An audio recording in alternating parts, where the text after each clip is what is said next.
Ok, welcome. Boa tarde a todos. Mi nome é Aleks Volochnev. Um,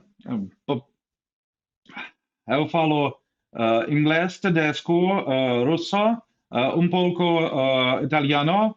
Não falo português.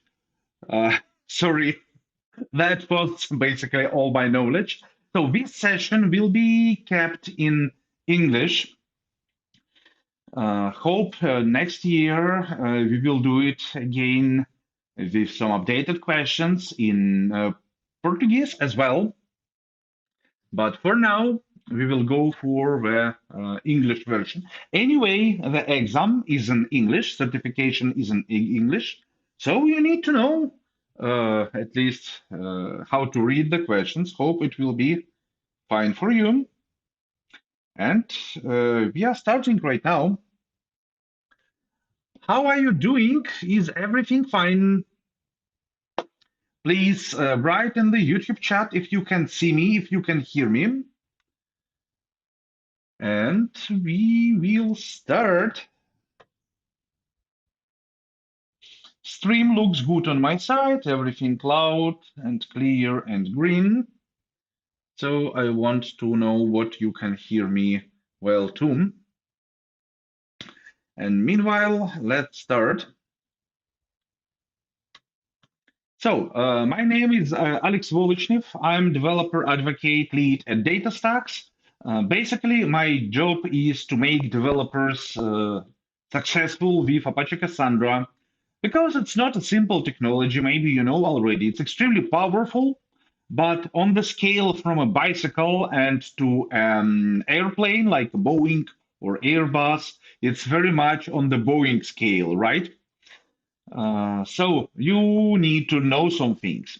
One of the problems company meet when they start to use Cassandra is what there is not enough qualified Cassandra developers in the world because companies like Apple, companies like Netflix are vacuuming the job market, attracting everyone they can find, and with their salaries, it's quite easy for them to vacuum the market and then all the other companies are like, how do we find any Cassandra enabled developer or administrator? Short answer is they don't even have to because DataStax offers those trainings for free. You will see soon in the resources part what you can use to get your trainings, and they available for free. Now, next thing is then what um, you can do for that. You can stay with us, you can learn Cassandra, you can get your certification for free, and then that will be a very good reason for you to get a better job or get a better salary, find more interesting project, and so on and so forth. And that's what I do. I help developers to succeed on this way, and I love my job. All the materials for this training, this certification preparation trainings, are available on GitHub with github.com DataStax Academy workshop Cassandra certification. Two words about Apache Cassandra, but I believe as you are attending Cassandra Day Brasil, you already know what is it, at least in some basics, at least in some fundamentals, right? NoSQL distributed decentralized database, what makes it more powerful than others, but also more complex. It's ready for big data, for petabytes of data, for data of any scale you may need to handle. It provides the highest availability, geographical distribution, incredible read and also write performance, zero downtime, and it's vendor independent. It's controlled by Apache Software Foundation, non-profit, non-commercial organization. Cassandra scales horizontally, not vertically. And it scales linearly, so the more nodes you add, higher firepower you have or higher volume you have, and that is great. Also, Cassandra is distributed everywhere. Cassandra trademark is multiple data center deployments over the world. All of them are active. There is nothing like master node in Cassandra terminology, but what matters for us is what there is in Cassandra Every node is active and you can write to every node. Every node is able to handle any request. Also, Cassandra is a hybrid cloud and multi-cloud solution. So you can work across multiple clouds at once, or you can work using, for example, Amazon Web Services and your own on-premises data center simultaneously. Adding new data centers or just adding new nodes is a zero downtime, totally automated process. As a developer, why should you care about the certification? Short answer is because Cassandra is a very cool technology to solve high-scale problems for big companies. Cassandra was originally developed in Facebook to solve Facebook-sized problems, and we did this photo a couple of years, 3 years already ago. Well, time flies. 3 years ago, we were at DataStax Accelerate conference in Maryland, United States. And me or some of my colleagues, I did this photo too for the scope and scale of Cassandra and Apple, because there are some incredible numbers, millions and millions of queries per second, hundreds petabytes of data, and so on. If you want to work on the big scale projects in the companies like Netflix or Instagram, that's definitely very promising technology to learn to. Cassandra is one of the most top paid databases in the world, somewhere in top three of well-paid databases. One of the most interesting Cassandra users and also developers is Netflix, because for Netflix, basically Cassandra is everything. It's a primary source of traffic with dozens of millions of operations per second on a single most active cluster, and they have hundreds of clusters. So that's also a very interesting use case. And Netflix guys are totally amazing. We have a dedicated talk, Cassandra at Netflix, very new one. It was done on Cassandra Day India some months ago. We also organized Cassandra Day India, and Netflix cloud principal architect is an Indian guy. So he did an incredible report on how do they use Cassandra and at Netflix, and I totally recommend watching this one. DataStax.io, Cassandra at Netflix. It's a very interesting one. Now, what comes next? Let me check. Yeah, amount of data only grows and grows and grows and grows. So if you want to stay on top of these trends, then you definitely need to know how to use technologies what are capable to handle data of any size. And that's definitely this one. Which certification should I get? That is a great question. There are two primary certifications, one for administrator, one for developer. And that is interesting point. A normal price of a certification is somewhere around 150 United States dollars. But as with a voucher, we give you with 100% discount. This voucher actually gives you 2 attempts. So if you are primary developer, but you would be interested also learning on the operations with Cassandra, and you would like to have 2 certificates, it's totally doable if you will succeed, if you will pass the developer exam from the first attempt. You will still have the second attempt left, right? So you can go for administrator certification. That also will work. And this way, you can get both. But obviously, for developers, we recommend developer certification. For operations, we recommend administrator certification. That's going to be quite obvious. What resources do I have to get ready for the certification? Story is simple. There are a few. First and most important place for me in person, my favorite site regarding all the Cassandra trainings is obviously DataStax Academy. Academy.datastax.com. It's a free online training, so you don't pay for the registration for courses. They are free.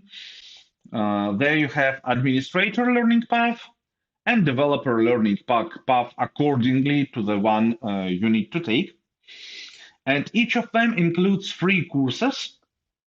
One important thing I would mention, there is a data modeling course which is included into the developer path, but not included into the admin path. What I would definitely recommend to take it both for admins and developers. Without proper understanding of the data modeling, it's not going to be easy to make this success happen with Cassandra. Data model done wrong is the easiest way to fail. And if you don't want it to happen, you better pay attention to the data modeling, okay? Now, all the explanations about what are the rules, what's the process of a certification, it's all explained here, datastax.com/dev/certifications. So everything explained there. And also after this workshop, after this training, you obviously will have a better understanding of how it all works. Two more resources. We have Discord server where you can ask questions from someone who has passed the certification already. It's available on datastax.io/discord. And if you prefer more of a Stack Overflow or forum kind of experience, this place will be community.datastax.com, which may be very helpful for you to get ready to. Asking questions, reading questions, maybe a bit later, answering questions, also very good one. Now, finally, for those who prefer books, there is Cassandra, the definitive guide written by my colleague Jeff Carpenter and his friend Eben Hewitt. And thanks to the collaboration of O'Reilly and DataStax, O'Reilly Publishers House, this book is available for you for free in the as an e-paper. I mean, it's not a printed book, it's an e-book, but it's available for free, and there are no trees were cut off to publish it. So, you know, it's kind of a win-win-win solution. You get your training for free, and forests are safe. So that's totally great. That sounds totally great to me. Now, a few more points, what you may need.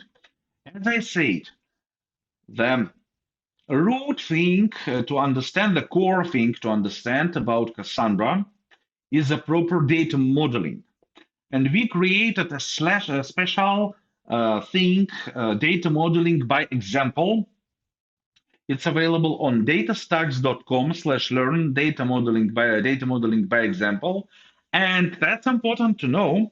That's kind of a secret, but I will share with you what samples from these data modeling by example training I use it straightforwardly in the exam. So if you want to be really ready for the exam, you totally must visit this place and walk through the samples as we explained them. They were developed by Artem Chibatko, a PhD, also our colleague who developed a data modeling methodology for Apache Cassandra, and he really knows what he's doing.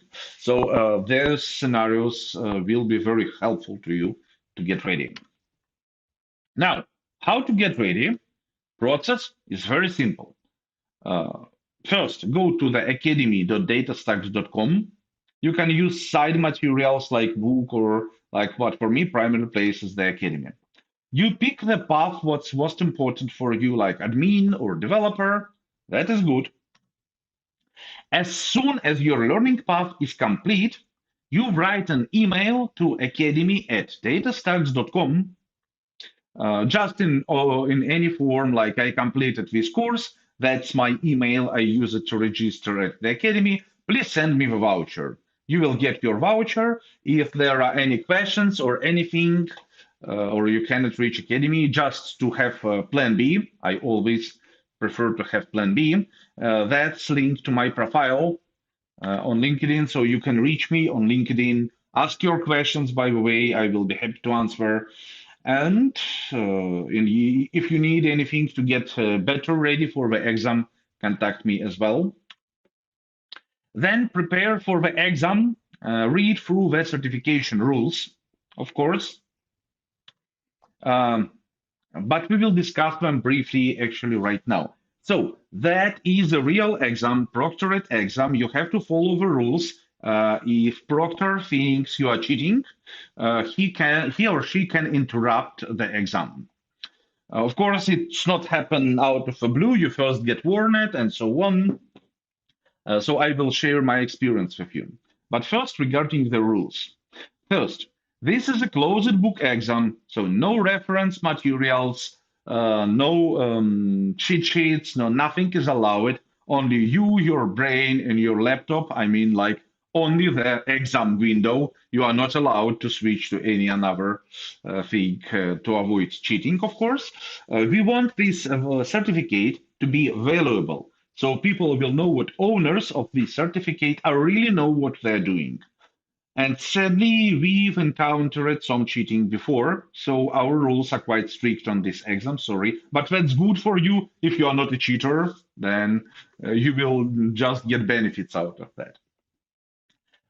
Live proctor will watch you through the exam. So you will need a web camera facing you, so he or she will be able to see you.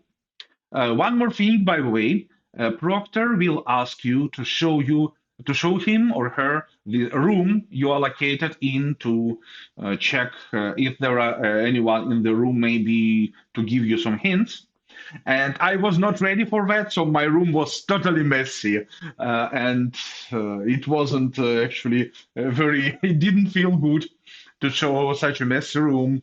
I was not ready for that. So if you are going to take the exam, don't forget to clean it up. Yeah. Okay, good. Exam area should be clear of any paper, device, or other materials. No programs, no browser windows can be opened during exam, and it will be a required part as a preparation for the exam to install a special software watching what you are not switching windows and so on and so forth. Of course, no screenshots, photography, any other means of copying of the materials are not allowed, of course. Um, rules say you will need a small mirror, like a handheld mirror, so you can show the background of what you have to a proctor. But in my case, I was just asked to turn the webcam to the left to the right, so it's not a big deal. If you have multiple mirrors, you have to switch them off. So, for example, I have a primary display and I have laptop. I had to switch off the primary display and use only my laptop. Then proctor will can make some notifications, report some incidents. Make sure you follow your guidelines. Now, don't be too worried about that.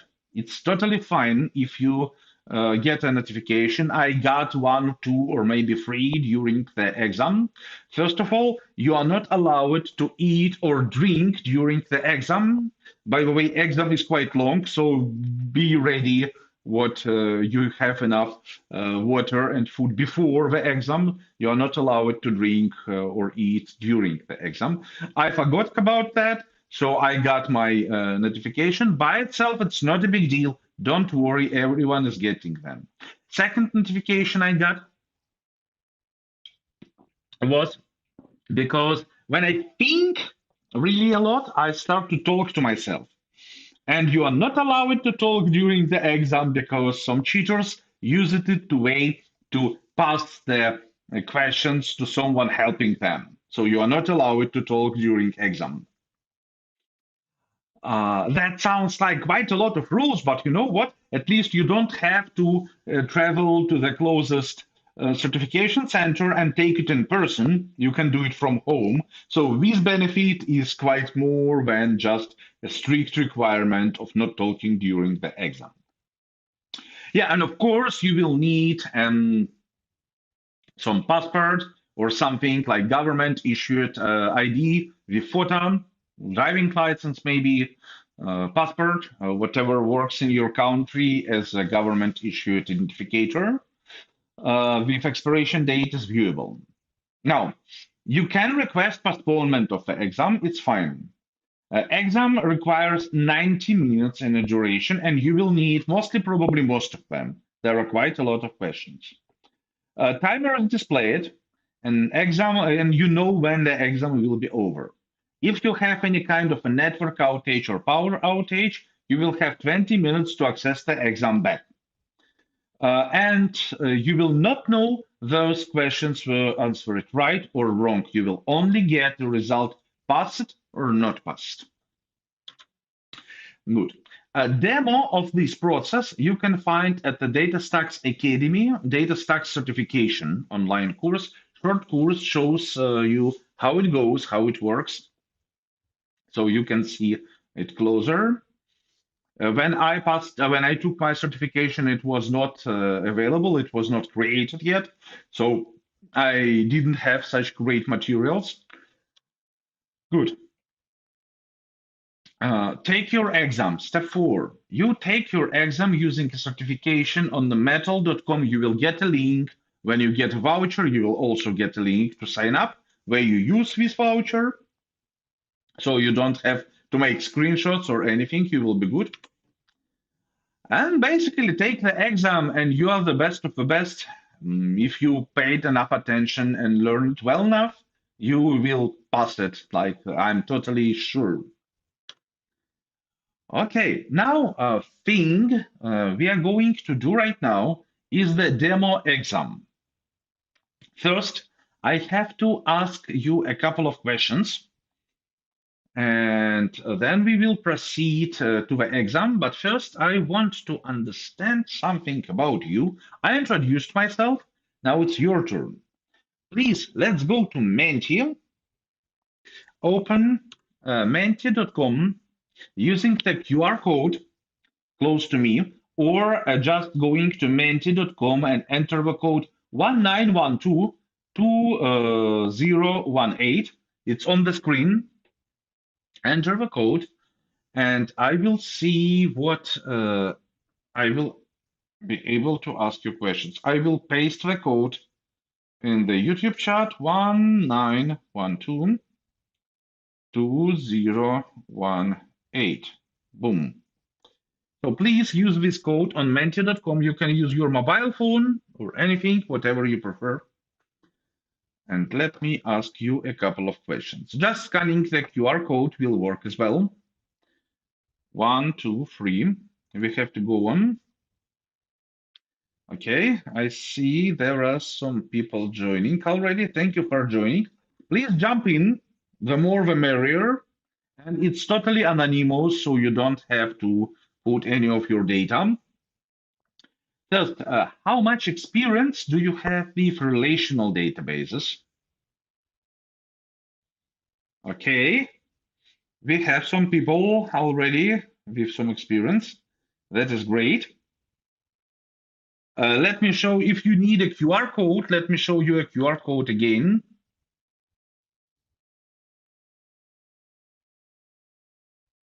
I don't know if you need it. If you don't, or if you do, let me know. I will show it again. Okay, so we have few people joined. Thank you for that. And I see we may have some more attendees. Please jump in. The next question, how much experience do you have with Apache Cassandra? Never used it, less than 1 year, 1 to 3 years, 3 to 5 years, more than 5 years. Okay, so that's quite cool. We have people with Cassandra experience. That is nice. Thank you for much. Thank you so much for joining. Now, if you don't have any solid experience with Cassandra, that's totally fine. That's how we make you successful with Cassandra using our courses. If you experience it already, I still suggest you to refresh your knowledge, maybe not taking the whole Cassandra course, but at least taking data modeling course, because it's like the very important one. There are many people, even experienced one, who misunderstood Cassandra data modeling. I met them many times. Good. What are your favorite database management systems? Is Cassandra your true favorite, or are there any more database management systems you prefer the most? Maybe you fan of Mongo. It's totally fine. I like Mongo. You are not ashamed to admit that. Or maybe you prefer Microsoft SQL Server. Now that's the moment you can be ashamed. No, I'm kidding, of course. So, personally, for me, Cassandra is my favorite for the big scale problems for the global applications. I like flexibility of Mongo. That's of course cool. Mongo doesn't scale so well for the writes, but if you don't have too much loaded application, then it also may be a good choice. And Postgres is always good as long as you can afford it, so your data fits into a single machine. Good. Oh no, for Jay, amazing. Yeah, it's a very cool one. Oracle, Cassandra, Postgres, Mongo. Good. Thank you for your answers. So now we can proceed with the demo of the exam. You will answer, I will ask questions. You will answer them using Menti. It's not a real exam, but you will see what's the level of knowledge you have. So we get to the exam. Now, first we start with the questions of the DS 201 course. It's for both administrators and developers. So whatever path you take, you need to know the answers. And I'm going to start this one in a second. Yeah. Okay. So it's question number one. We get to get back. Enter to start that out. Give me a moment. Right. Now here we go. So first question. Consider SQL statements. Create table, roller coaster, name, park rating, primary key, name, and following insert statements.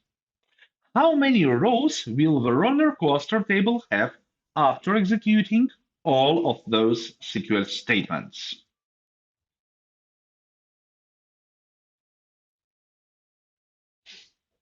I will turn on some music.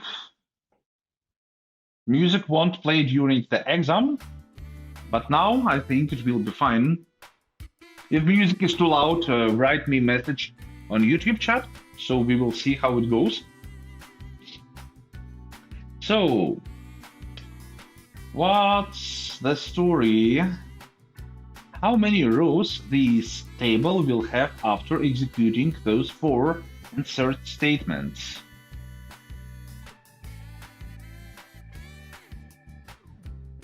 I cannot see how much time left.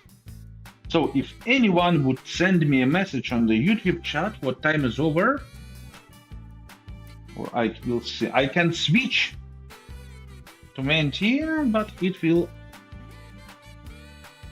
You know what? I will join you on Menti. And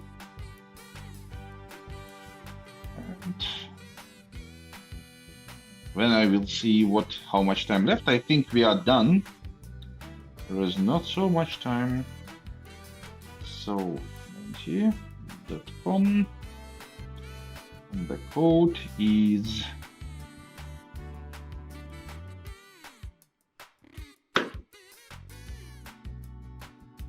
oops.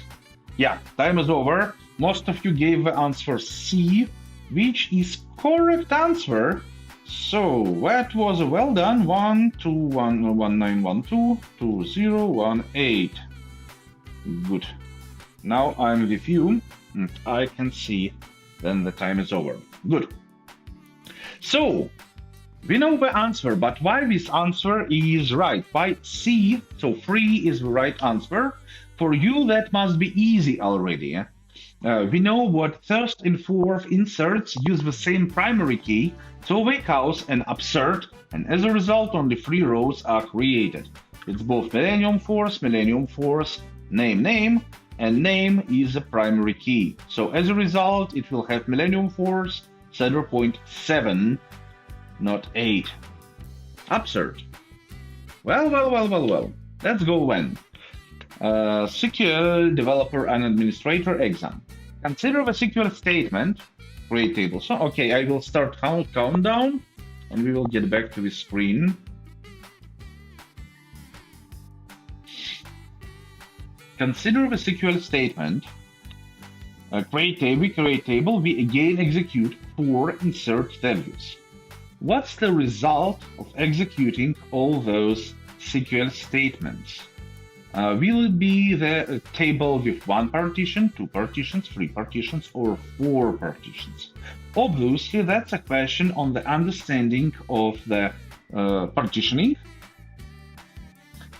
And answer is quite obvious, must be quite obvious if you have understanding of how a partition key works. Okay, I think I know the answer. By the way, if everyone in Menti will give the answer,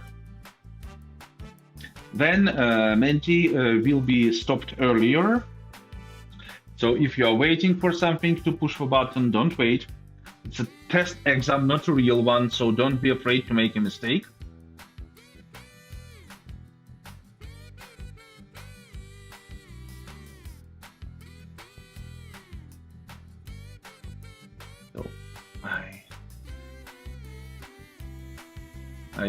Okay, loading result. So it was correct answer.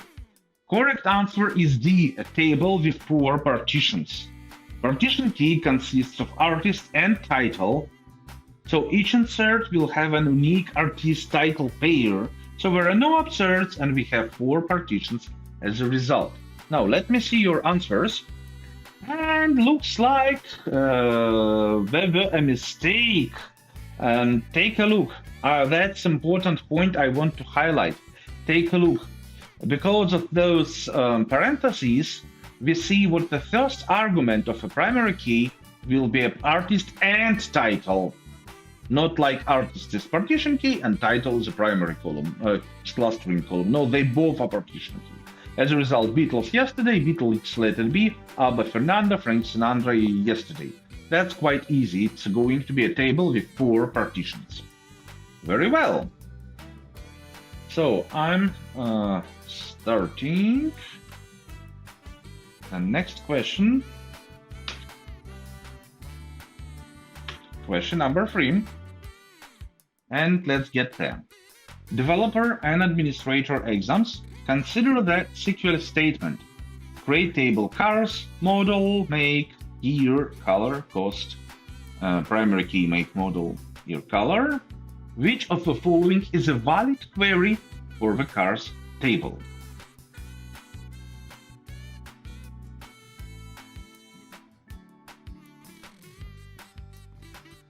Okay, I think I know the answer.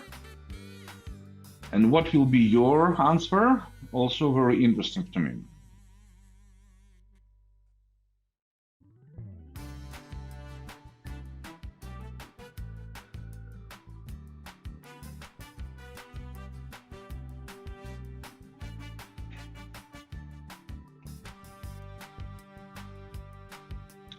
Which of the following is a valid query for the cars table? The secret is secret for beginners. Experienced Cassandra users know that for sure. What you cannot execute just random queries on your Cassandra table. You need to know, you have to design your tables properly based on the queries you are going to execute. So, which of the following is a valid query for the cars table? We are almost done with this question.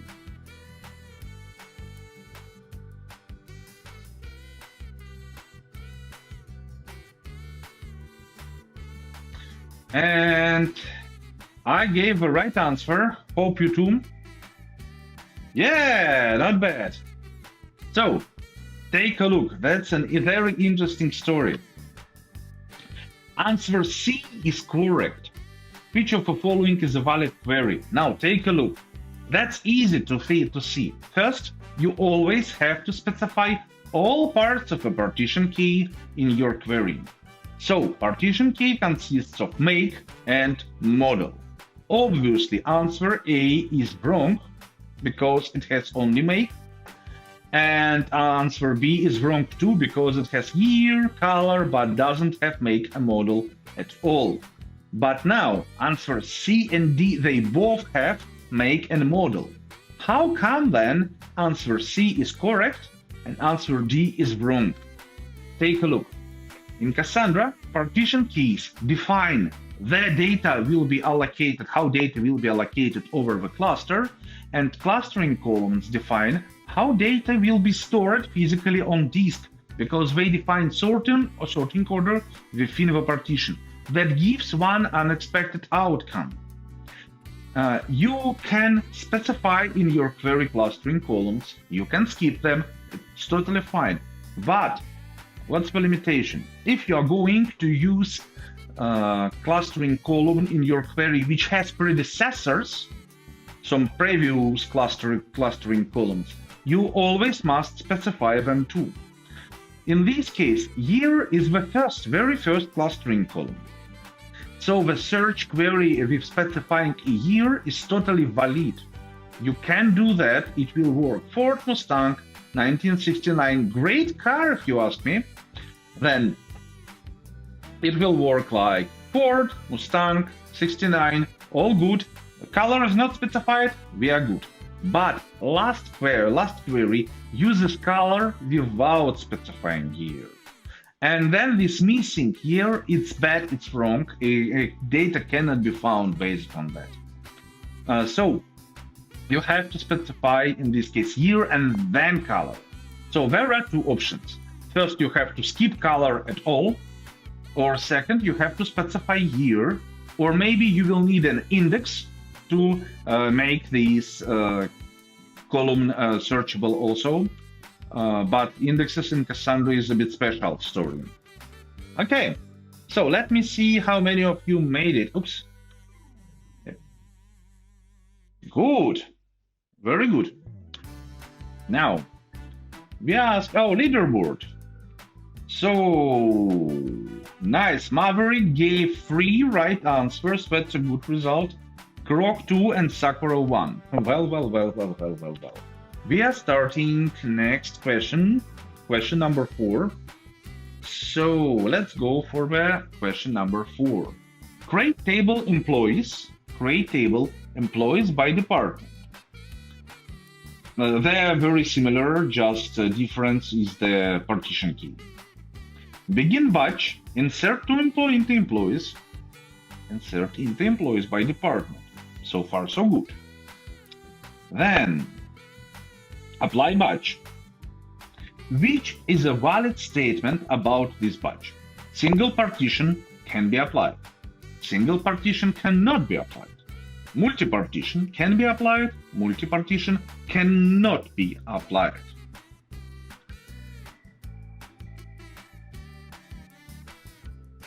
Time is ticking.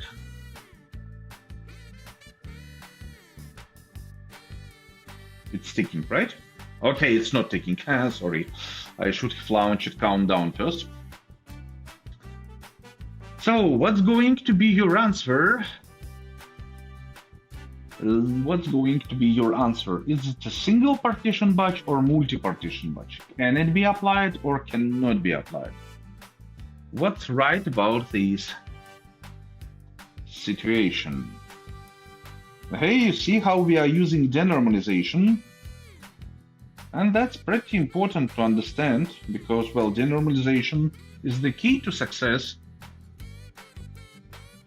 Some people were taught, we were told in the universities, we were told on the courses, like, or whatever you learned, what normalization is good and denormalization is bad. But real life is not a Star Wars movie, you know. It's not like light side of a force, dark side of a force. It's not like that, actually. As the good engineer, you need to know both normalization and denormalization, understand when to apply them. Normalization is great as long as you can afford it, but denormalization is slow on read time. And you know what? Customers hate to wait. If your customers are waiting for too long, they will switch to your competitor, and you don't want it, right? Me neither. So, with denormalization, we will have to execute multiple writes, but it's fine because with Cassandra, I can easily execute them in parallel. And the problem of the joins is what in most of the cases, joins can be executed only consecutively. So one by one, next, but there is no way to run them in parallel. And as a result, that's not going to be fast. Oh, I gave a correct answer. Good. So, let's see what was the correct answer. It's a multi-partition batch. What can be applied? First, how come it's a multi-partition batch? Very easy, it uses two different tables. And obviously, partition cannot be cross-table. So if you work with two different tables, you will work with at least two different partitions, right? There is no way to have one partition in multiple tables at once. No way. So it's a multi-partition batch. Simple. Then, can it be applied or cannot? There is nothing wrong with this statement. So it's correct, it's all good. So as long as your key space is selected in the beginning of this those create table begin batch, you will be good. Well. Okay, looks like there are some people doing mistakes, but that's, again, don't worry. We have you covered. We have free courses for you and even a free book for you. Book is great, by the way, also much recommended. So, question number 5.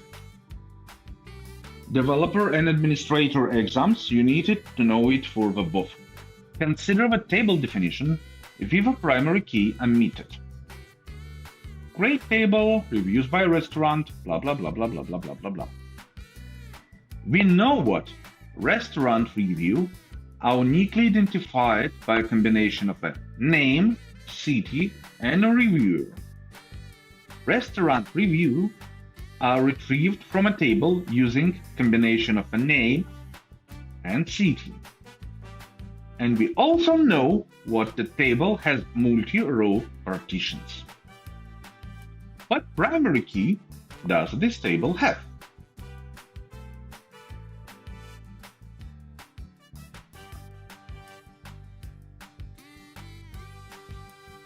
It's a very good question. Oh, I have to give the answer too. Oops. Then I have to think a bit.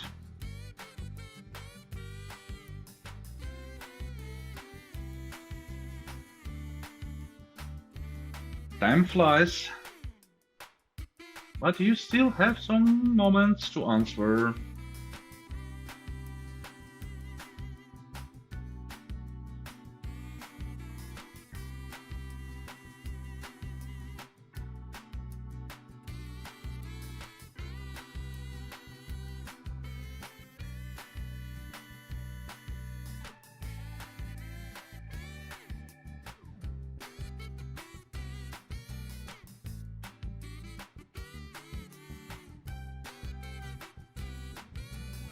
Okay, looks like time is over, right? Oh yeah, time is over. Hey, there are now more of us, that's amazing. So, most of you gave the right answer, answer B, correct. So, why answer B is correct? Let's take a look. There are few things in those statements you really need to understand. Restaurant review, each review is uniquely identified by a name of a restaurant, city where it's located, and reviewer. It gives us enough information to understand the primary key. which is most probably going to be name, city, and reviewer, right? Then, restaurant reviews are reviewed from the table using combination of a name and city. Notice what reviewer is omitted. That means what our partition key is definitely or name or city or both of them maybe. And now we know what it has multi-row partitions. So obviously, if it has multi-row partitions, it means what partition key is not equal to primary key.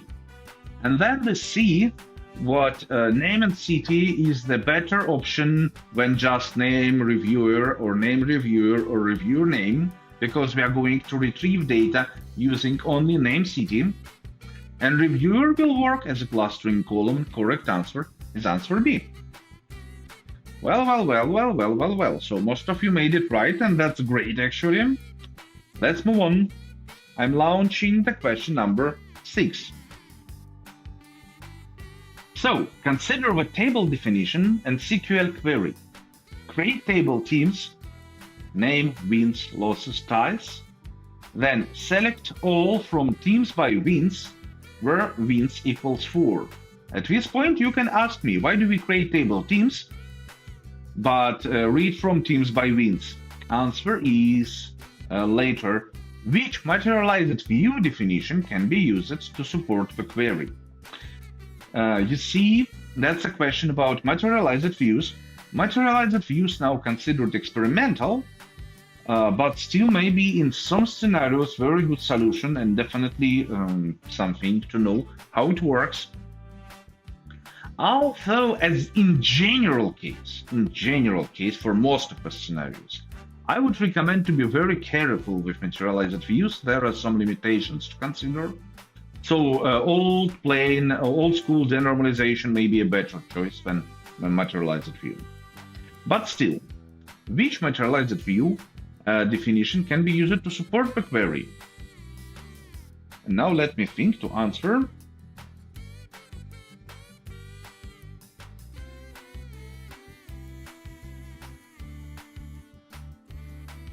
I think I know the answer.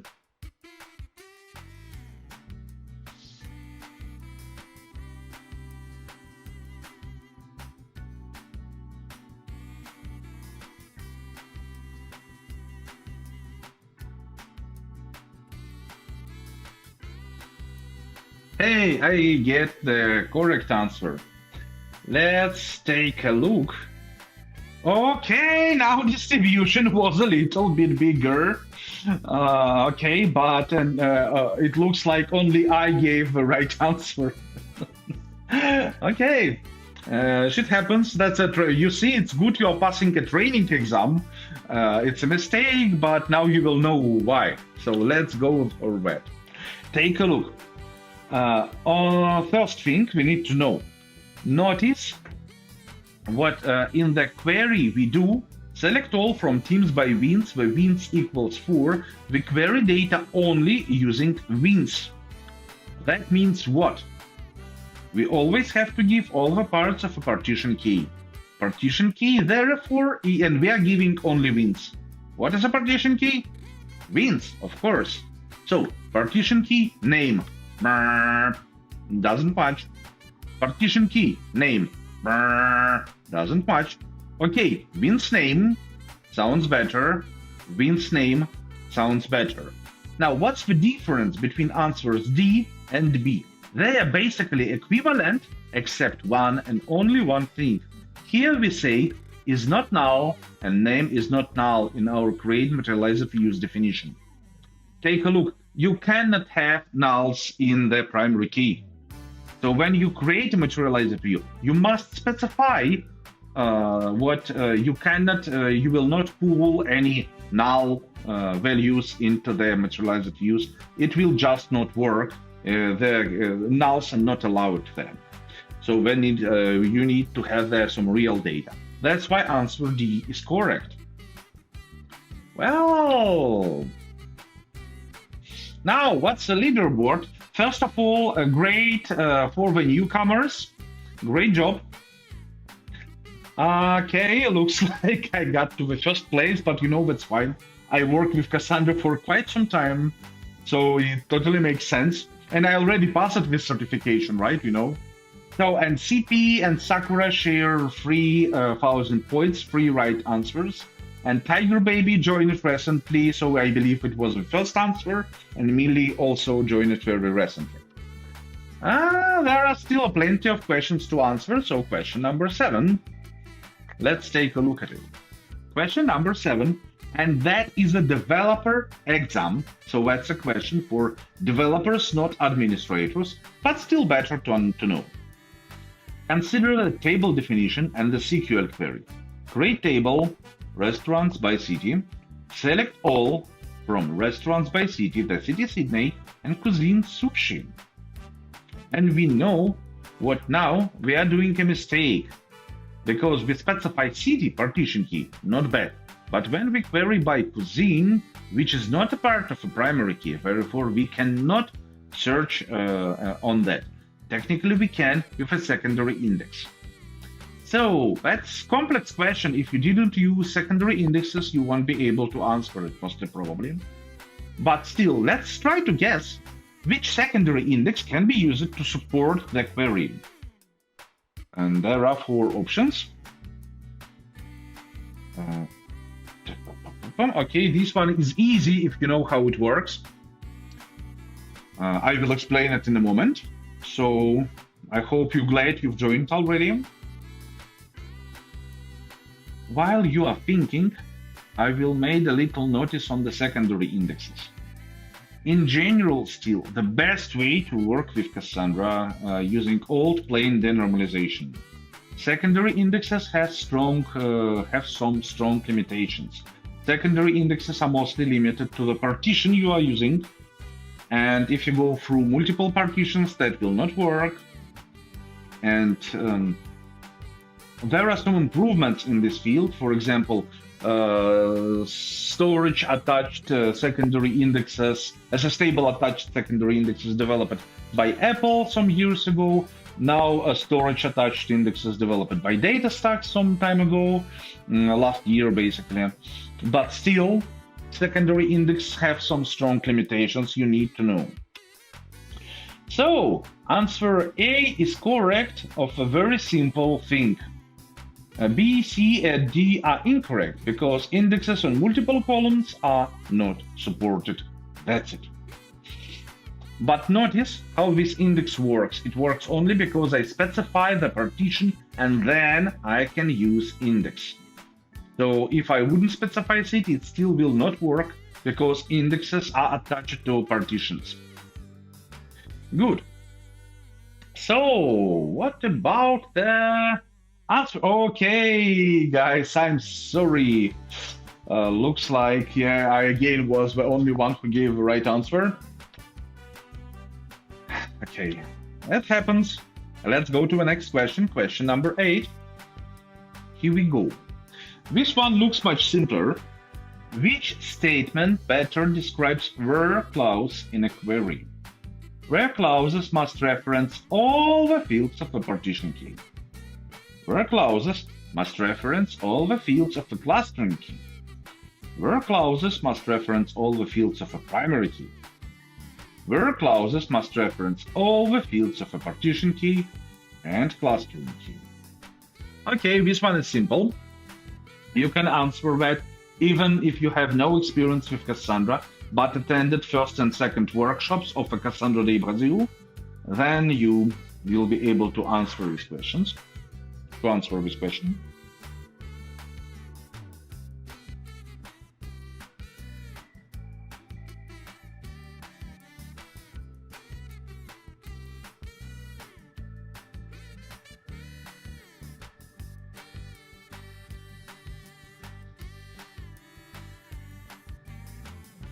So,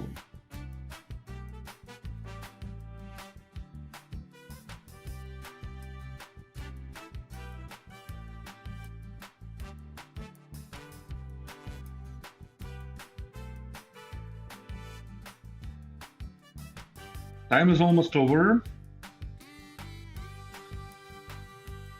question is simple. Don't look for any tricks. It's just simple as it is. And okay, I guessed it right. Well, not really guessed. Let's take a look. Oops. Yeah, right. Very simple. Where clause must reference all the parts or the fields of a partition key. If it's one or more, you have to specify all of them. Things like clustering key, primary key are not required at all, so it's very simple. Now let me see. How was it? Hey, much better this time. Much better this time. I see someone answered C and D. C must reference all the fields of a primary key, means partition and clustering. Clustering are optional. And D is basically the same, all the fields of a partition key, correct, and clustering key, not correct, they are optional. So, let's start the next question, question number 9. And here we go. Developer and administrator exams. Consider the SQL statement. Create type name, create table people. Which insert statement can be used to insert a row in the people table? This question is on the knowledge of user UDT, user-defined types. In Cassandra, you can create your own user-defined type. In this case, we create type name, first, last, above text, and then we just use this type in your table, name, type name. Then you have to insert data. Then how exactly you are doing that? This is also a very simple answer if you know how it works. And if you don't, you will have to guess. But I will give you no hints. No hints except only one. Cassandra is a big friend of Jason. I shouldn't be doing that, but that's not a real exam. So I'm not too sad too. If my hint, if my tip was enough for you to guess answer, then that's great. I will feel great about that. But if it's not, well then, it's not a real exam. So time is almost over. And okay, I gave the correct answer this time. Quite surprised. Now let's see. Correct answer is A. Insert into people ID, name, email, values UUID, then some JSON, then some email. Now take a look. What is it? It's just a normal plain JSON, and Cassandra perfectly supports it. So when working with UDT, you use JSON, simple as that. Then you don't need anything like name, toolbar, no, that will not work. This one is obviously wrong because this way you suggest ID, name, email, but give 1, 2, 3, 4 different arguments. And this one is not JSON at all, it's just wrong. So the right answer is A. Now let me see who made it. Yeah! Someone made it right this time, not only me. But some people have chosen B and D. If you didn't use before UDT when you just don't know, it's totally fine. That's how you get ready for the exam, right? Good. So let me launch next. Oh, leaderboard, right. So, hey, Batman moving forward, getting close to Tiger Baby. Good. Sakura and CP are both on the 4 correct answers. That is good, and Ted joined it recently and don't have points yet. That's okay. So let's move on. And let me start next question. So question number 10. And here we go. Consider the SQL statement. Create table, emails by user, insert into, update. Select. What's the result of executing those SQL statements? Now I will stay quiet because I have to read the statements to give the answer.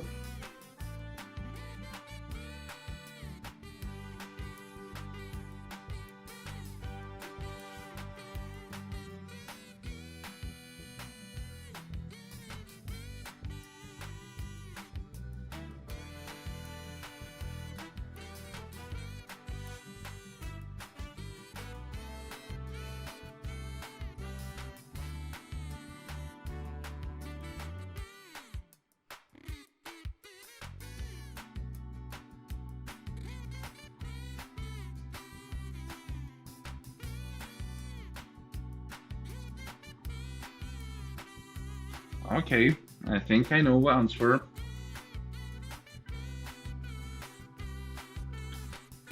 This is a trap. This question is really great. And if you do not know the answer, it will be really easy to fail if you don't understand how some fields work.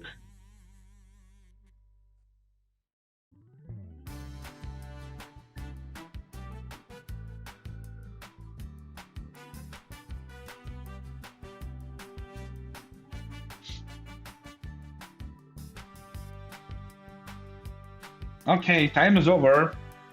Now I want to see the results. Okay, no, many of you made it. I actually expected some more fails, because it's a tricky question, but most of you made it right. And that's for good. Answer C is wrong. Answer B is right. But usually I see on this question mistake what people pick answer A. So let me see the outcome again. C is wrong. Let me explain it. Why C is wrong? Take a look. The primary key consists of username and email. And here we insert username, email to different emails. It leads us what we have two rows in this partition. When we update something, set nickname, set description, blah, blah, blah, but that doesn't change anything. Select will have to return two rows. So obviously A and B are the right answer and C and D are wrong, because we query for all the rows of a partition DC1, 2, 3, 4. Simple as that. Now, I still want to explain why answer A is wrong, because actually it is the question of the static fields understanding. Take a look. We run this update here. Emails by user for the username DC1234, email david@gmail.com, set nickname Davy, description school. And here we see david@gmail.com, Davy, school. So this row updated, and that is right. But what's wrong here, what looks wrong here, as long as you don't understand static fields? How come what nickname for David@datastax.com has nickname Davy, although it was created on the datastax.com with the Dave? Why answer A is wrong? And the story is very simple. Now, take a look. The nickname field has a property static. And static is a quite unique thing, very important to understand. In many scenarios, it may be very convenient to use. It may save you a lot of place, a lot of, disk space, a lot of efforts, and so on. But you need to understand how it works. Static fields are shared across all the partition. So it's enough to change the static property of a single row, and all the other rows of the same partition will get it updated.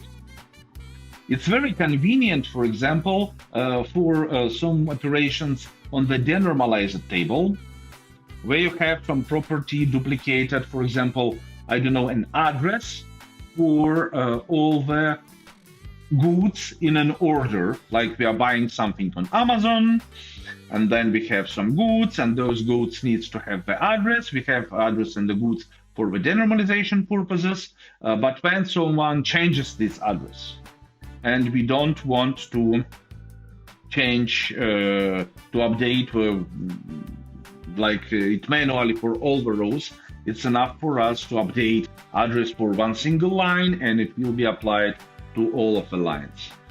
Maybe it's not the best example, but I hope I explained to you how static field works. That's very important to understand. Well, not bad at all. Usually I see more mistakes on this question. Now, question number 11. Let's take a look. That's architecture exams on the course of DS201. consider two data centers in the diagram. Tokyo, one in Tokyo, Japan, and one in Paris, France. Tokyo DC has 6 nodes, 2 failed, 4 active, and replication factor of 3. And Paris DC has 4 nodes, 1 failed, 3 active, and a replication factor of 3. What is a valid statement about a read request made at consistency level of a local quorum to a coordinator node Z in a Paris DC? So this node receives this query. Request will be handled in data center Paris DC and will fail. Request will be handled in data center Paris DC and will succeed. The request will be retried in data center Tokyo DC and will fail.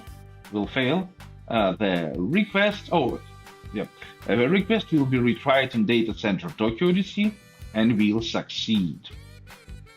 That is obviously a question on the understanding of the local quorum and consistency levels in general, and that is actually a very simple question.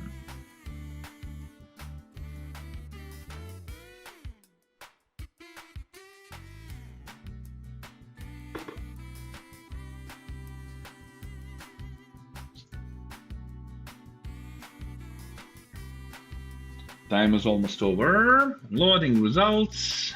Yes, I gave a right answer. That's quite cool.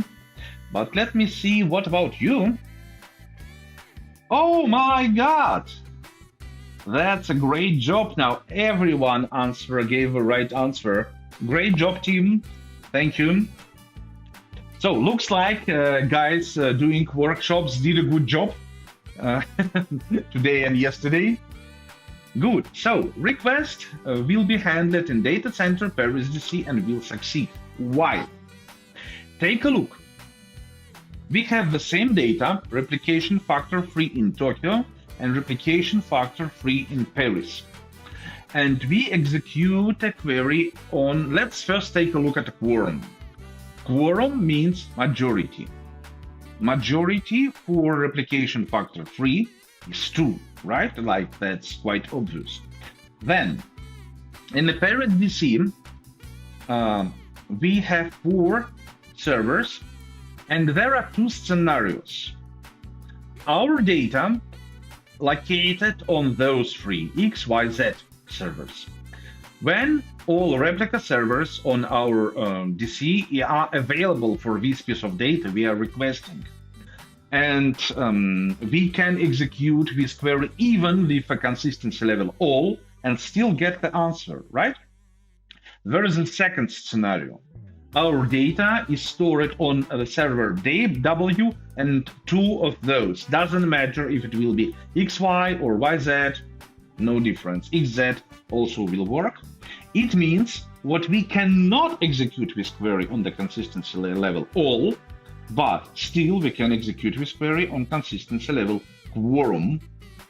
And that's all what we need to know regarding Paris DC.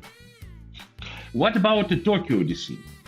Again, there are 2 scenarios.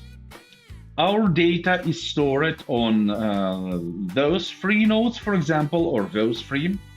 When we can execute up to all, then our data can be stored on those FAB. When we have 1 replica node down, but still 2 up. So all will not work, but quorum will work. And final scenario, third option, we have our data on ABC or BCD. In this case, the only way for us to successfully execute query is to use consistency level 1, or for write any, if it's write, but it's a read. Read request, right? So quorum will fail in Tokyo DC in some potential scenarios. But right now, does that really matter? No. Doesn't matter. Even if the Tokyo DC is completely wiped out, destroyed by a monster,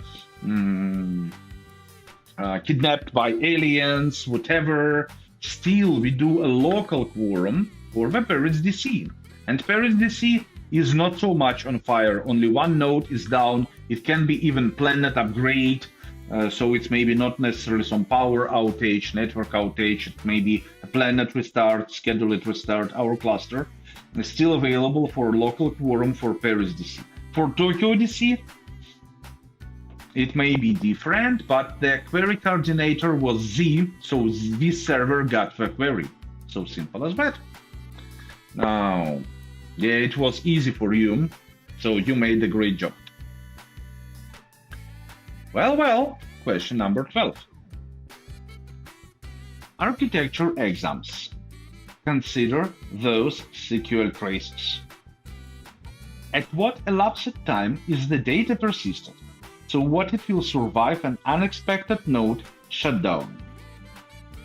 690 microseconds, 1834 microseconds, 2193 microseconds, 2966 microseconds.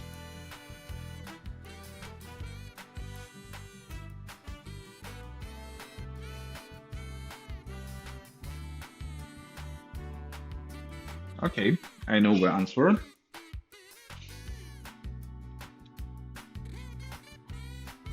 You must be busy reading, so I have a hint for these kind of questions. There are plenty of them, but I will give it to you as soon as you will first answer, all of you.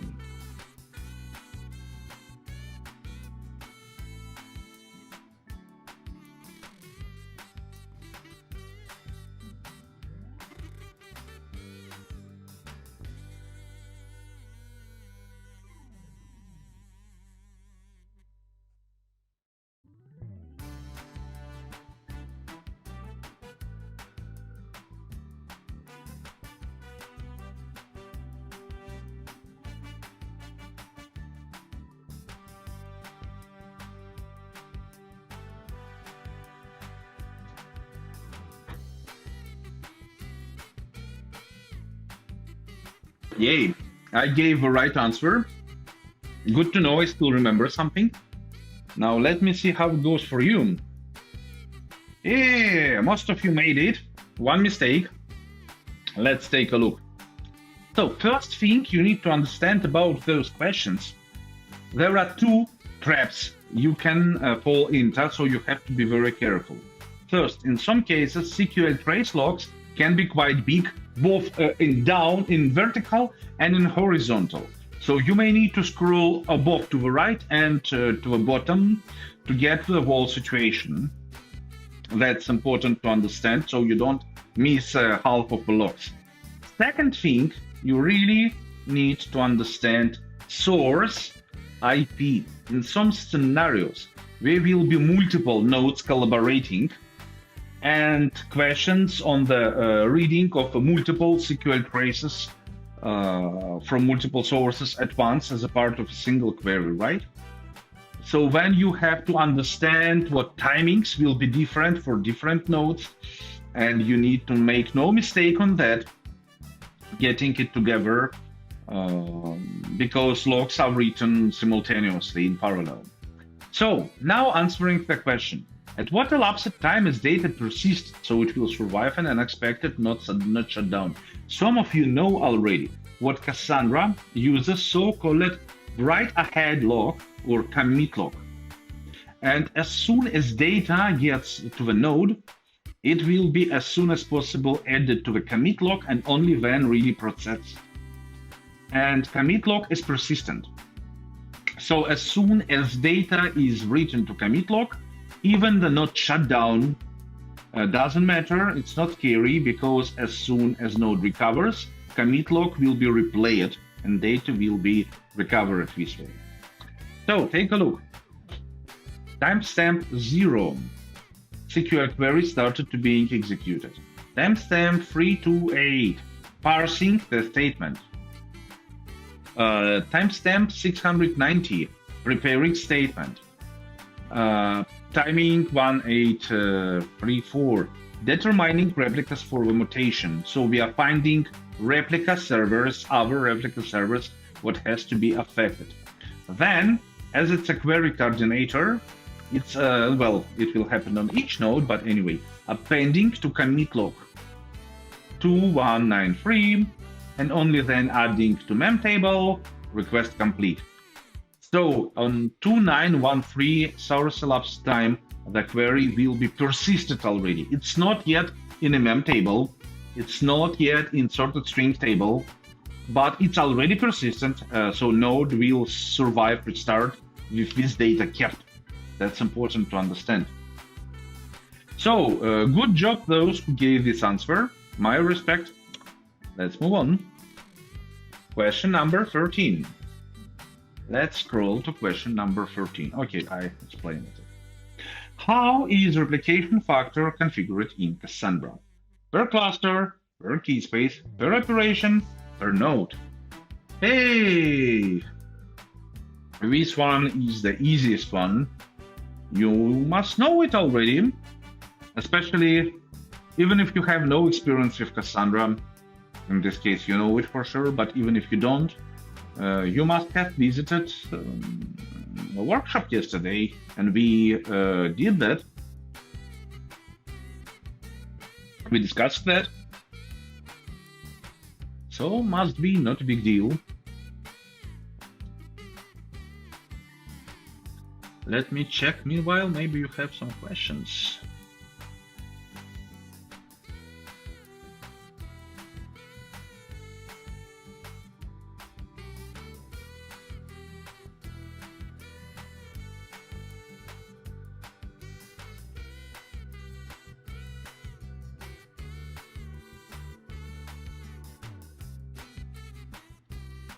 Okay.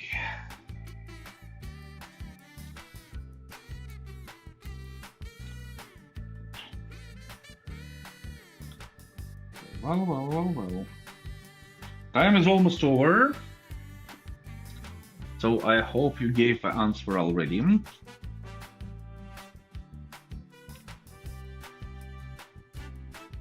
Of all the questions, this one is the easiest one, I think. So obviously, replication factor is configured per key space, and strategy is configured per key space, and I would also add per key space and per data center, but it's not a part of this question. Hey, so okay, most of you made it right. It's not configured per node, that's for sure. It's configured per key space, per data center. Now we are getting to administrator questions. So maybe some of you are developers, it will be harder for you to answer. But again, don't afraid to fail. That's a training grounds. If you fail on the training grounds, that's good. It means you are learning something. So that's a perfect place to fail. It's much better than to fail on production, right? So let's go. I guess we will see a leaderboard now. Right. So, who made it better? Now I see Ted made 3,000 points and Simba 2,000. So, okay. CP is, we don't count me. I know those questions and answers for her. But CP is on the first place. Sakura and Batman are on the second. Ted a little bit lower, and Simba and Tiger Baby a little bit behind. But again, don't worry, you know what, we aren't dispatching Ferraris or apartments, villas for your first places. It's just a training exam, so don't take it too close. So I like the competition. Good. So, next questions. Question number 14. Let's take a look. What are two options for internode encryption in Cassandra? Choose two. Client, node, rec, enabled, DC. In the real exam, you will have to pick two answers. Menti, we use today, does not support multiple answers, multiple choice questions. So it will be enough to pick any single right answer. It will be already counted as the right answer. So don't worry, don't take too close with choose two. Just try to guess a single one. You will need to know both on the exam, but take a look at an administrator exam. If you are taking a developer exam, you will not meet this question.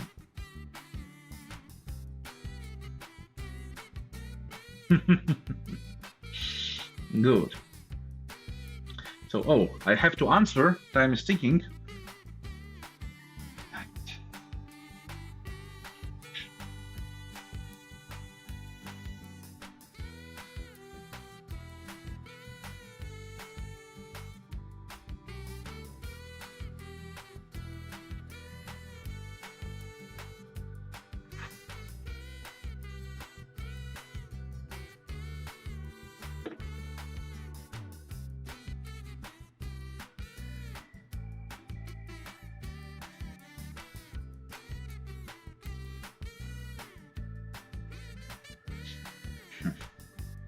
Yes, I gave a right answer.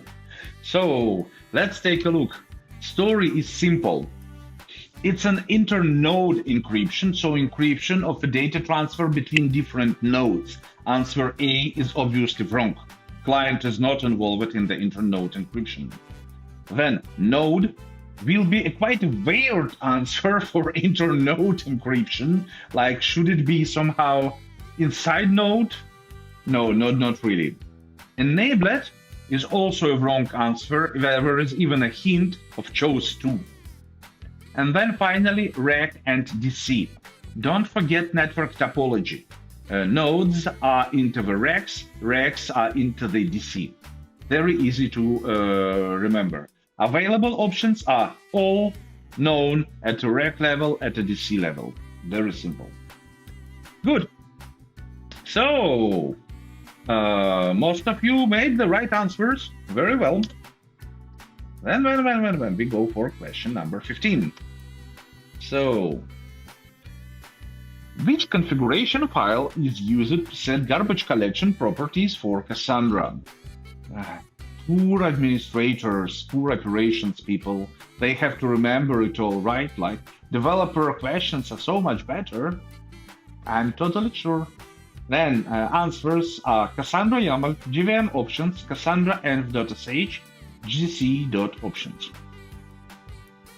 By the way, as long as I remember, answer will be different for Cassandra version 4, but that's an exam based on Cassandra version 3, because Cassandra version 4 was released only recently. We work to deliver exams for Cassandra version 4, of course. But still, it's recommended to pass the exam with certification, because development of the exam for Cassandra version 4 will take some time, and it's not going to happen next week, let's say, or next month. Hopefully this year. Hopefully this year.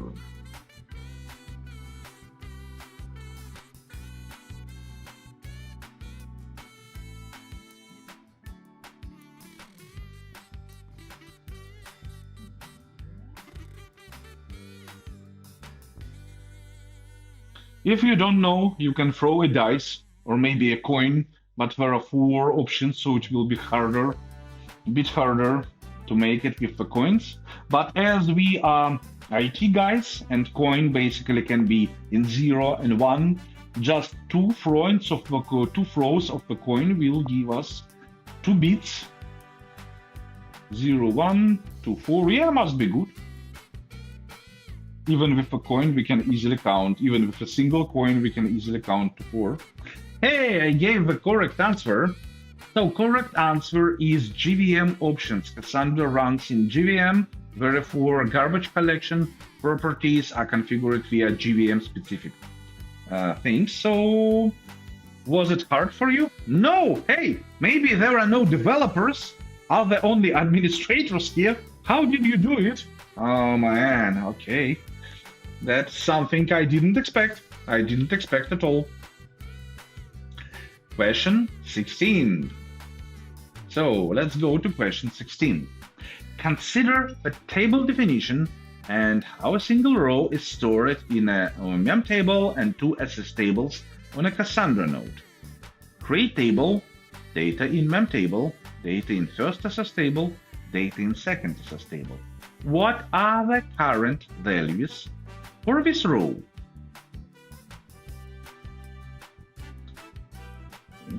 a very good question. Now, I need to think a little bit because I don't remember.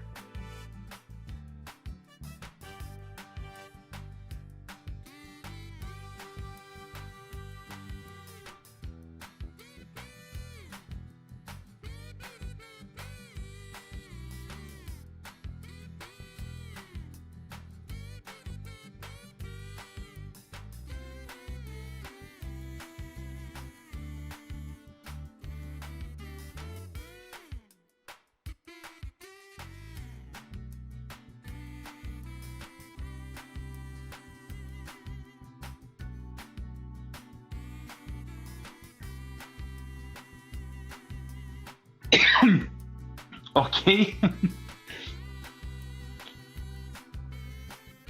I hope I did it. I don't want to fail right in front of all of you.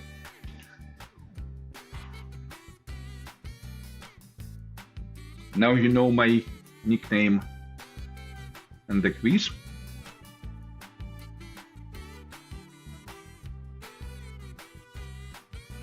Hey, correct answer. Now I'm happy. Well. Hey, you cannot be serious.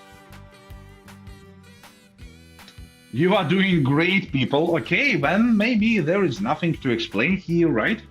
You already know all the answers. Data for the row may and mostly probably will be spread across multiple mem table and SS tables because Cassandra is a column family database. So that's very interesting to see how data is scored. ID timestamp, score timestamp. But in mem table, we don't even have test value. Why? Because it wasn't updated recently. By time was updated. So here we see with the timestamp what's the oldest value and how it was changing. As we consider one single row, then ID value is never changing because it's a primary key. Things can change a test and score, and then we can see what originally, when it was just inserted, well, mostly probably, test was English and score was 48. We see it by the oldest timestamp. When we see what it was updated, both test and score, with a new timestamp, altogether both test and score were updated at the same moment of the time. Mostly probably it's a single update, right? When we see a mem table, we have only score. It's the latest timestamp, and wherever we have ID 11, well, that's always like that. Score will be 75, and when we have to pick test value from the most fresh, right, this SS table keeps stale data, so it will be cleaned up during the compaction. And this one keeps the right data we can judge by the timestamp. Right answer B, and you made it just perfectly. Like, that's a great job. Well, leaderboard. Who made it? Will be anyone able to overtake CP? Now you see CP is still on the first place, but Batman gets closer and closer, and Ted is right behind Batman. Okay, and Simply Sakura getting better. Well. So, we see we have a few questions left. We are almost done. So, question number 17. What is a valid statement about a coordinator node handling a query at the consistency level 3? A. Coordinator node sends a direct read request to all replicas. B. Coordinator node sends a direct read request to 3 replicas. C. Coordinator node sends a background read repair request to 3 replicas. D. Coordinator node sends a direct read request to 1 replica and digest request to 2 replicas.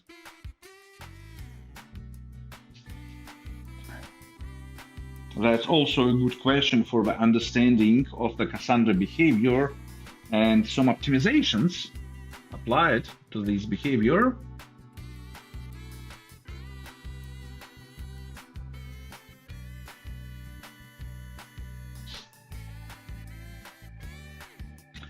So, what is a valid statement about a query coordinator handling query at consistency level 3?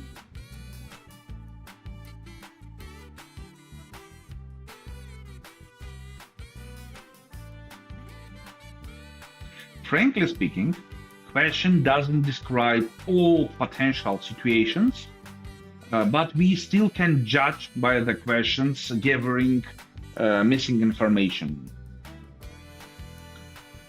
If it would be on me, I would extend question a little bit to be more clear, but still together, question and answers, there are enough information. So let me see how you made it. Okay, that is a funny distribution. Well, okay. Looks like I was the only one who gave the right answer. Take a look. Take a look. That's important to understand. Answer C is wrong. Coordinator node will send a read repair request to the replicas in the scenario of digest mismatch. So C, in theory, may happen, but to two replicas, because at least one will be considered as an ideal, and therefore C is wrong. A and B, there is no principal difference between them. All replicas, free replicas, we consider we have free replicas in this case. But what is important for us is the option D. The story is Cassandra is what? Big data ready. And then you work with big data, you have to be ready for what? For big data. Such a surprise, right? So, Cassandra is very well optimized for big data. Query results can be very huge sometimes. To avoid passing redundant data from all three nodes, just taking network capacity for nothing, because in the most of the cases data will be exactly the same. Coordinator node sends a read request to one replica, which tends to be faster, and digest request for two replicas. So one replica will be asked, give me data. And two replicas will be asked, give me digest of the data. Digest of the data is kind of hash. It will be very short, even if the wall value is huge. A digest always be short. And together with the data, in the read request, replica will return digest as well. Then query coordinator compares digests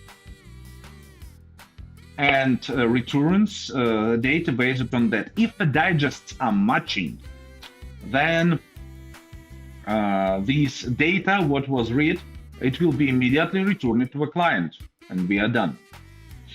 Digests are matching, all nodes store the same data. Now, if digests are not matching, there are two potential scenarios. One, we have got still most up-to-date value.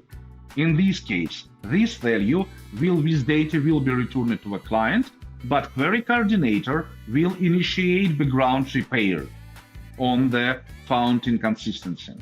And final option, third option, if digests are not matching and still looks like we have got a stale data.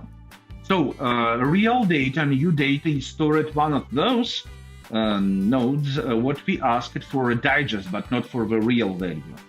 In this case, obviously, new data redirect read request will be executed to those nodes which keeps most up-to-date data. This data will be returned to the customer, to the client, and again, as you could guess, background repair will be initiated. Of course, this scenario takes longer time because we have to reread right value from the proper replica node, most up-to-date node, because digest, we cannot return digest to a customer. Simple as that. So that's an optimistic log, not log really, but optimistic behavior. In most of the cases, it helps us to get most up-to-date value very quickly, saving the time on the data transfer within the cluster. And in some pessimistic scenarios, what are normally rarely, we still will get most up-to-date value with a proper consistency level, of course. but in some scenarios, it may lead to a slower answer if your data is inconsistent. That means if you often get this situation, it should be controlled by a monitoring for the cluster. If you often get this situation, then something is wrong with a cluster and you have to take it seriously. Maybe network is lagging, maybe something else. There are multiple possible reasons, but you have to take it closer. Okay, so I gave you the answer already. It's explained there. Good. So we are almost done. Just a couple of more questions. Question number 18. Administrator exams. What is a valid statement about a write made at consistency level local quorum against a key space with replication factor of 3? Coordinator node will send a write to one node. Coordinator node will send a write to two nodes. Coordinator node will send the write to 3 nodes. Coordinator node will send the writes to all nodes of a cluster.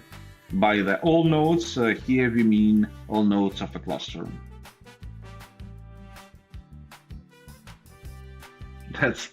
That's quite funny, but there are plenty of people doing mistake here.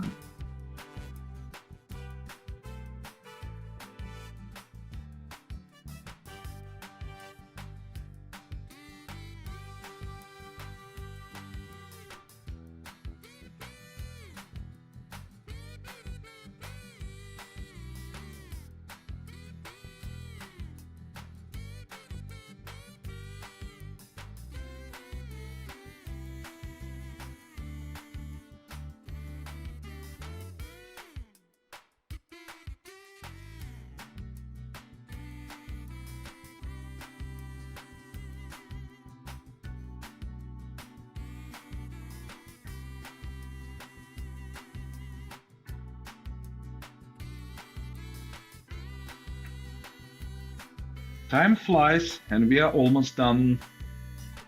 We are very, very close to results. Yeah, I made the right answer. Let me see how you did.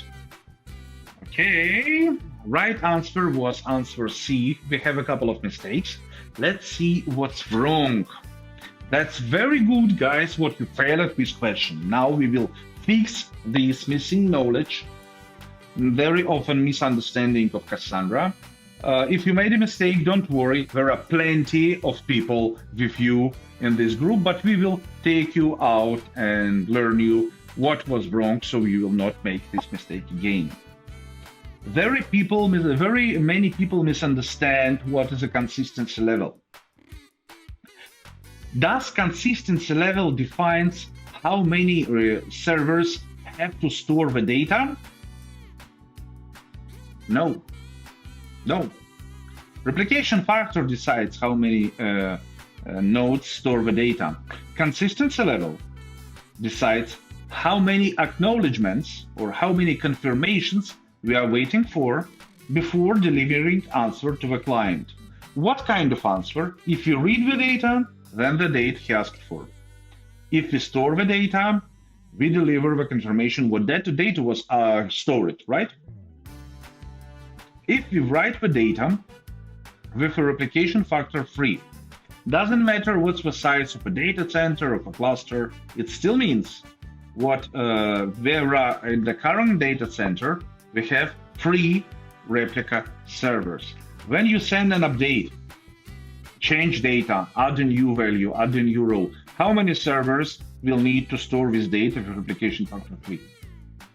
Of course, 3. It doesn't depend on consistency level at all, totally, completely. Then coordinator node, if it's not a replica node, right? It will send right to 3 nodes, simple as that. And if the coordinator node is one of the replica nodes, then it will send writes to 2 nodes because it is the replica already, so data was delivered. So the right answer is C. Coordinator node will always attempt to write to all of the nodes specified in the replication factor to all of the replicas. It does not depend on the consistency level. You can specify any consistency level, any quorum, local quorum, each quorum, whatever quorum, all 1, 2, 3, all of them will be notified always. Consistency level here is just how many acknowledgements we will wait for before answering to a client what data was stored. Simple as that. Well. What's the leaderboard? Looks like Batman and Ted made the best answers, and take a look. Batman is just one right answer behind the CP, and Ted is just one answer behind Batman. With Simba is very close. Nice. So competition goes on, and I'm launching 2 last questions, those about data modeling.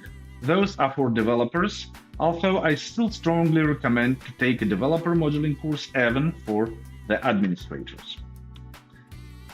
So, ladies and gentlemen, question number 19. Oops. Consider the Chebotaw diagram, what captures the physical data model for investment of a portfolio data. Scary Chebotaw diagram. What is the primary key and clustering order of a table trades by ASD? And there are a few options.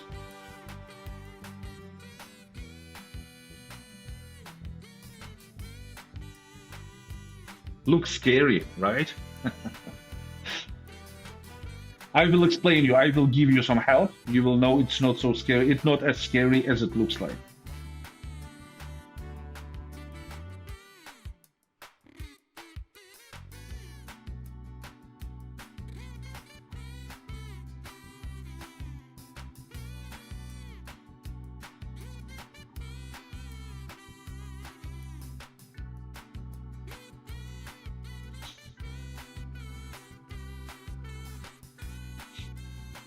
I don't see answers, so I honestly pick the right one after reading and analyzing.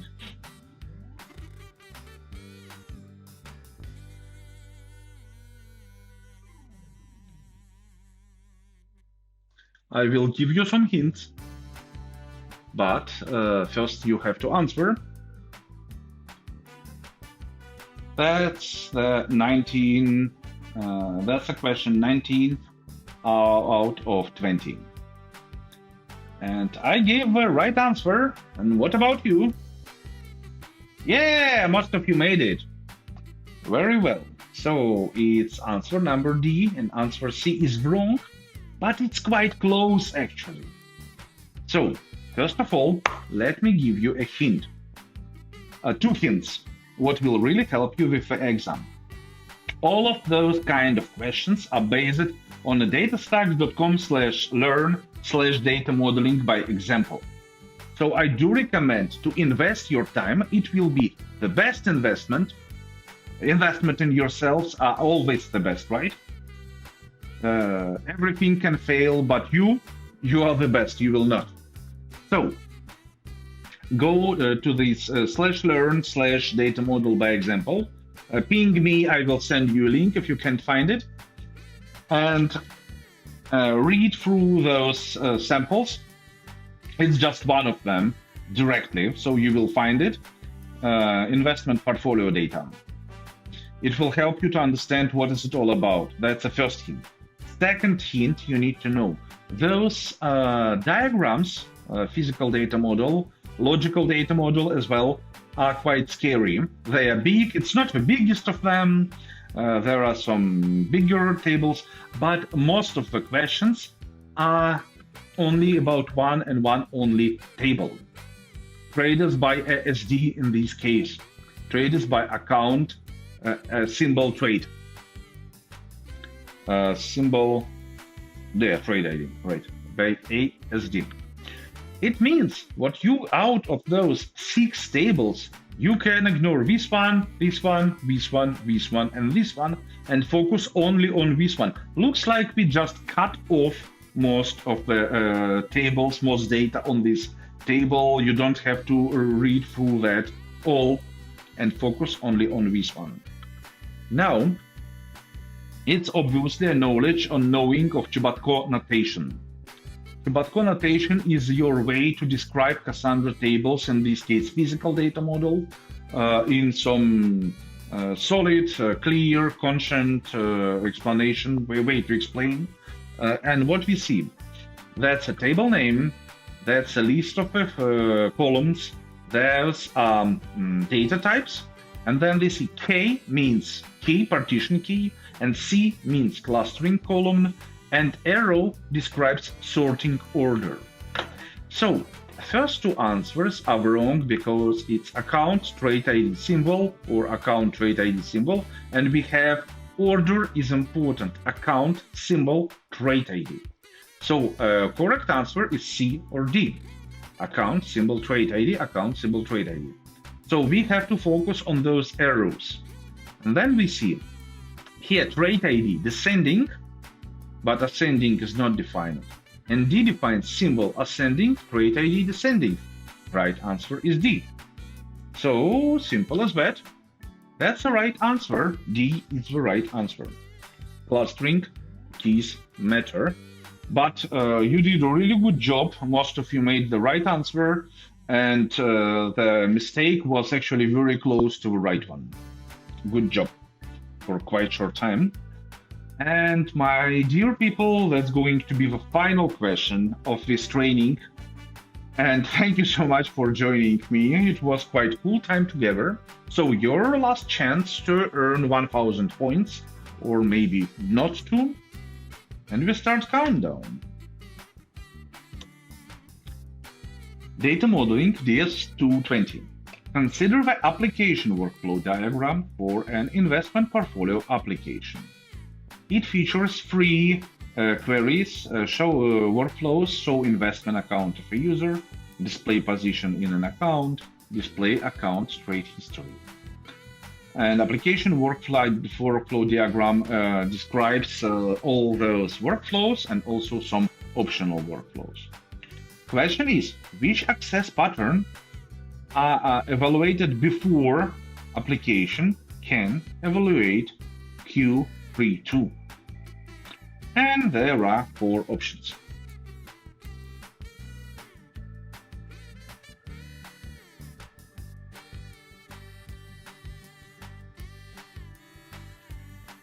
Oh, I still have to answer.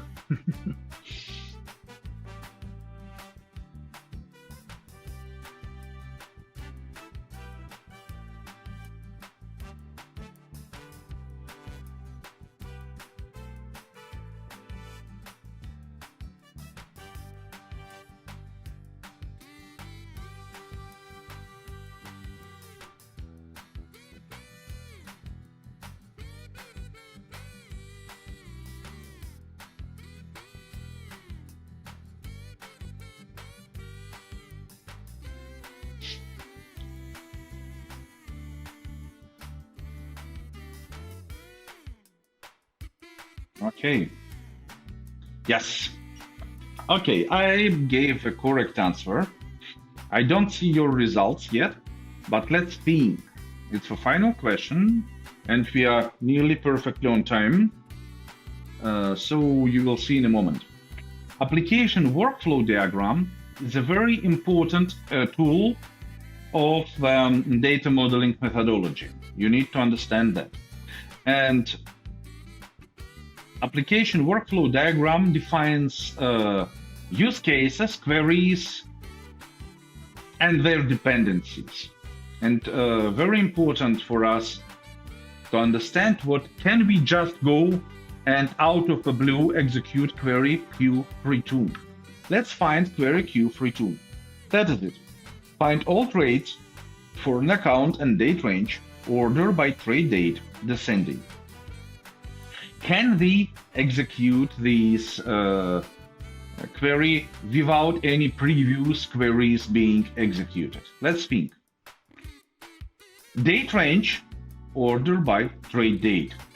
Do we need, is that a real dependency? No. Customer defines date range in the application. Customer pushes the button, so we get information from the application. We don't need anything for that. But before that, find all trades for an account. We need to know the account. And we obviously have a lot of accounts. Can we execute just Q32? No, we don't know the account. That means what this query has a dependency. Yes, queries, workflows also have dependencies. Not just your NPM packages, right? But all the others too. So, free2 has a dependency and we need to know an account. Now, we also have diverse dependencies, like Q32 is just a case of Q3 in general. Q3 find all trades for an account. And this arrow shows us what we have a dependency on Q1, show investment account of a user. And that is the beginning of a workflow dependency. Why? Because when user logs in, we know user ID, right? User gives his identifier. Then we can execute Q1, show investment account of a user by user ID. Find information about all investment account of a user. As soon as user is logged in, we can execute Q1. And when we know list of the accounts of a user and user clicks on the account, we know account ID, and then we can display account trade history. Therefore, any of the Q3, like from 3.1, 3.2, blah, blah, blah, 3.5, has a dependency on Q1 only. Right answer is A. Q1 is the entry point. We do not depend on Q2, and of course, we do not depend on itself Q3. Right answer is Q1, so right answer is A. Now, let me see. Looks like it was a little bit harder, so most of you gave the answer D. Let me see. D, Q1, Q3, Q31. I believe you guessed already. You see what this Q32 does not depend on 3.1. Find all trades for an account. Nope. Only on Q1. Well. You know what? Muito obrigado. That was Aleks Volochnev, developer advocate lead at DataStax, doing my favorite job, helping you to get ready for the certification. I kindly ask you, when you will go and take the certification and pass the exam, write me on LinkedIn so I know I will know what you passed the certification with my help. It always makes me proud, you know. I will give you a link to my LinkedIn in a second. Oops. That's Aleks. Boom. It's on the YouTube chat. I'm always happy to have more friends on LinkedIn, and we announce new events there from time to time. Now, last thing, before I tell you goodbye. So, leaderboard. Who did the best job? Oh, Will Batman get to the CP and Simba. That's amazing. Okay, so don't look at me. I know this content, but CP and Batman share the first place with 9 right answers. And there is, I forgot the name of this nice teddy bear, and Simba made it with 7 and 6 right answers. I believe some of you joined not in the very beginning, so maybe missed the thing. You did a great job learning today. We will have a thank you and goodbye in the room number 1 in few minutes. And all in all, we are done. Thank you so much for coming. It was our first Cassandra Day Brasil. Don't forget to share the news, don't forget to share the videos. And you know what? We have some time before the next Cassandra Day Brasil will happen. That means what you have time to get educated, get certified, start working with Cassandra. That matters for me a lot because I want you, right, you, to be a speaker at the next Cassandra Day Brasil. That's going to be exciting. Thank you for coming. That was Aleks Volochnev in the main team. You will be able to give us some feedback if you liked it, what you did most like, what you didn't like. Regarding the points, there were 20 questions. Passing exam grade is 17. So if you took 14,000 points, you are done, you are good. But questions were from different exams, from administrator, from developer, so it's not a real grade. Now, quick survey to help us. I will keep this window open so you can give your feedback even when the training is done, then the work is over. What should we improve for the future trainings and what did you like the most? We are just happy when people write thank you, awesome, and so on. If you are not happy with something, throw it in as well. And again, obrigado. Our training for today is over, and jump to the first room. There will be some last words. Oh, maybe there will be some interesting information. I bet there will. Thank you for coming. You are the best.